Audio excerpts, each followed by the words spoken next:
দীর্ঘ 17 বছর পর দেশের মাটিতে পা রেখেছেন বিএনপির ভারপ্রাপ্ত চেয়ারম্যান তারেক রহমান। সিলেটের উসমানী আন্তর্জাতিক বিমানবন্দরে 9:55 তাকে বহনকারী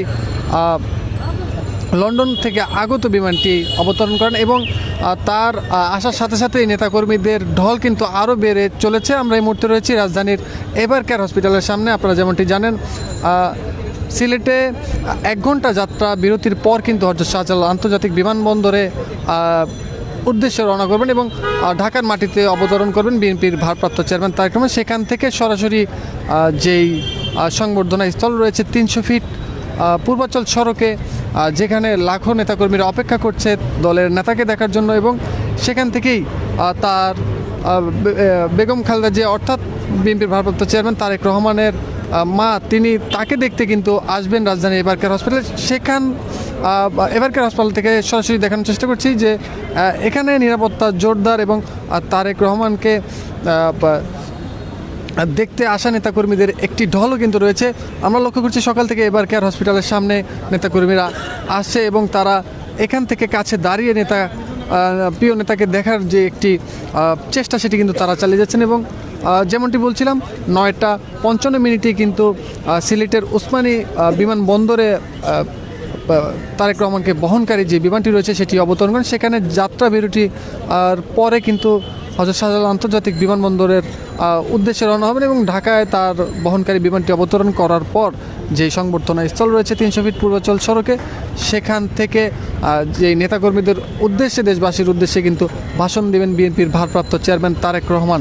এবং সেই সংশ্লিষ্ট যেই ভাষণ রয়েছে সেটি শেষ করেই এভারকেয়ার হসপিটালে আসবেন। এই দীর্ঘ 17 বছর পর তার মায়ের সাথে কিন্তু তিনি সাক্ষাৎ করবেন দেশের মাটিতে। যেমনটি 17 বছর আগে বেগম খালেদা জিয়া, তিনি তখন সুস্থ ছিলেন, 1/11 পরে তিনি কিন্তু যে কারাগার থেকে বের হয়েই তার অসুস্থ ছেলে তারেক রহমানকে পিজি হসপিটালে দেখতে গিয়েছিলেন। ঠিক তারই উল্টোটা হতে যাচ্ছে, অর্থাৎ আজকে কিন্তু বেগম খালেদা জিয়া সিসিউতে রয়েছেন, অর্থাৎ তিনি অসুস্থ রয়েছেন, কিন্তু তারেক রহমান তিনি ছেলে, তিনি কিন্তু সুস্থ রয়েছেন।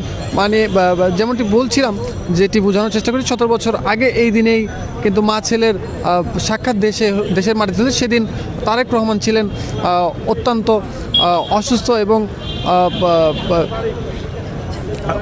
অনেকটাই সংকটাপন্ন। সেই অবস্থা থেকেই বলা যায় 17 বছর পর তিনি তার মাকে সংকটাপন্ন অবস্থায় দেখতে কিন্তু এভারকেয়ার হসপিটালে আসবেন।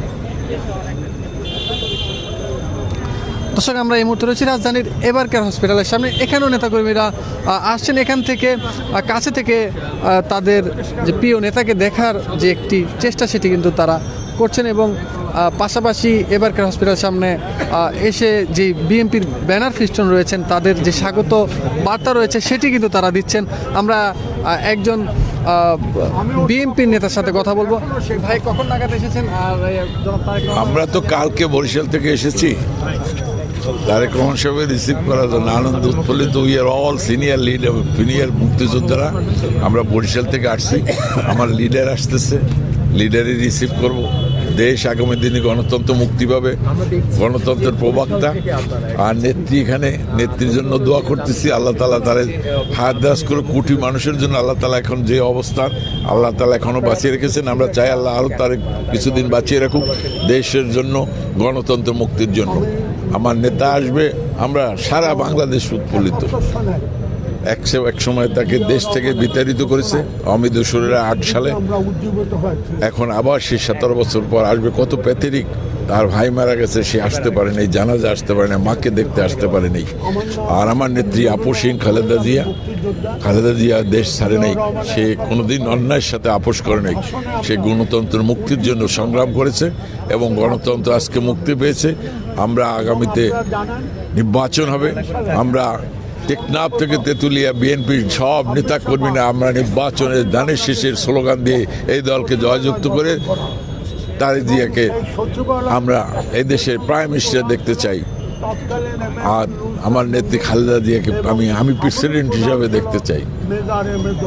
আলহামদুলিল্লাহ। দর্শক শুনছিলাম ঢাকার বাহির থেকে যে মুক্তিযোদ্ধারা এসেছেন তারা কিন্তু তাদের দলের প্রতি যেই ভালোবাসা সেটি উত্থাপন করেন, তারেক রহমানের প্রতি যে আস্থা রয়েছে সেটি কিন্তু তারা জানান দিচ্ছেন।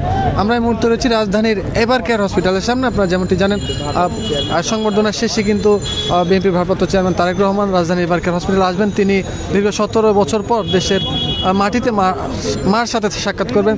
যদিও সংকটাপূর্ণ অবস্থায় রয়েছে বেগম খালেদা, তিনি দীর্ঘদিন যাবৎ কিন্তু এভার কেয়ার হসপিটালে রয়েছেন। বাংলাদেশ প্রকাশ করে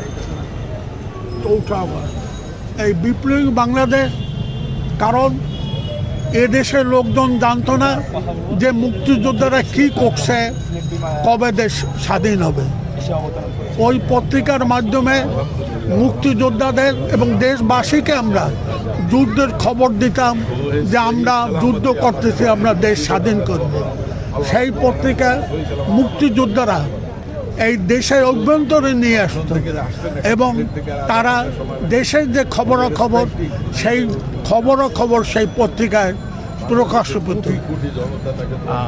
আপনার কাছে আমার কাছে আরেকটা প্রশ্ন জানার আছে, সেটি হচ্ছে যে মানে মুক্তিযুদ্ধের ঘোষণা নিয়ে কিন্তু বিভিন্ন সময় আলোচনা সমালোচনা লেগে থাকে। একবার বলা হচ্ছে জিয়াউর রহমান, একবার বলা হচ্ছে বঙ্গবন্ধু অনুমতি সাপেক্ষে। আসলে আপনি যেহেতু ওই সময় মুক্তিযুদ্ধে অংশগ্রহণ করেছেন সরাসরি, মানে আপনি এই বিষয়টা কি বলতে চান, মানে ইতিহাসকে কিভাবে পরিষ্কার করতে চান আপনি? আমি একটা দেশের ইতিহাস বিকৃত করা উচিত না। আপনারা জানেন জিয়াউর রহমান 3টা ঘোষণা দিয়েছিল। একটা দিয়েছিল আই অন বিহাফ বঙ্গবন্ধু। যখন দেখলো সে যে বিশ্বে সামরিক বাহিনীকে সমর্থন করবে না, তখন কিন্তু সে আগে দিয়েছিল আমি মেজর জিয়া সাজু, আমি এই দেশের যুদ্ধ ঘোষণা করছি। এবং এই যে এইটা বিভ্রান্তি দূর করা উচিত ছিল আওয়ামী লীগের, কারণ সে তো শিকারে পেয়েছে। এবং সত্য কথা কি আপনারা জানেন, তাজউদ্দিনের যে লেখা বইতে আছে, সে তখন বঙ্গবন্ধুকে 25 থেকে রাত্রে বলেছিল যে আপনি সিগনেচার করেন স্বাধীনতার, কিন্তু সে তা করে নাই।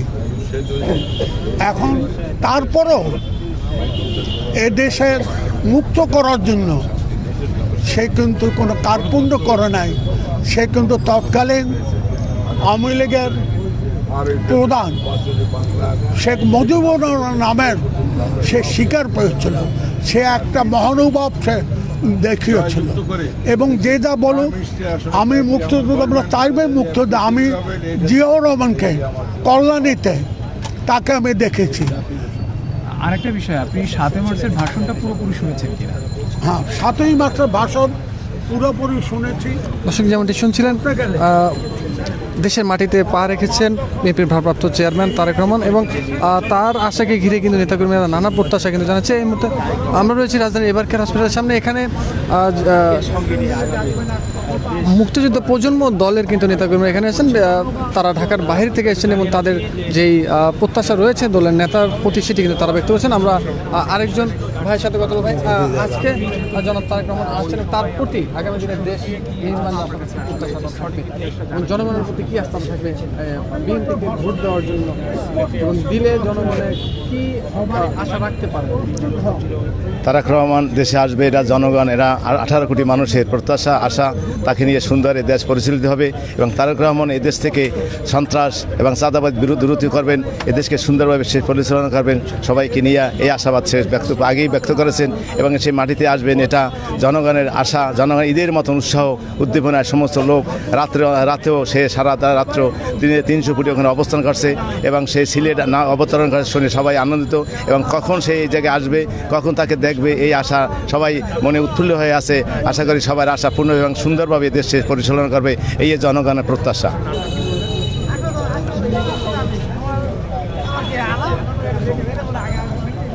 সেই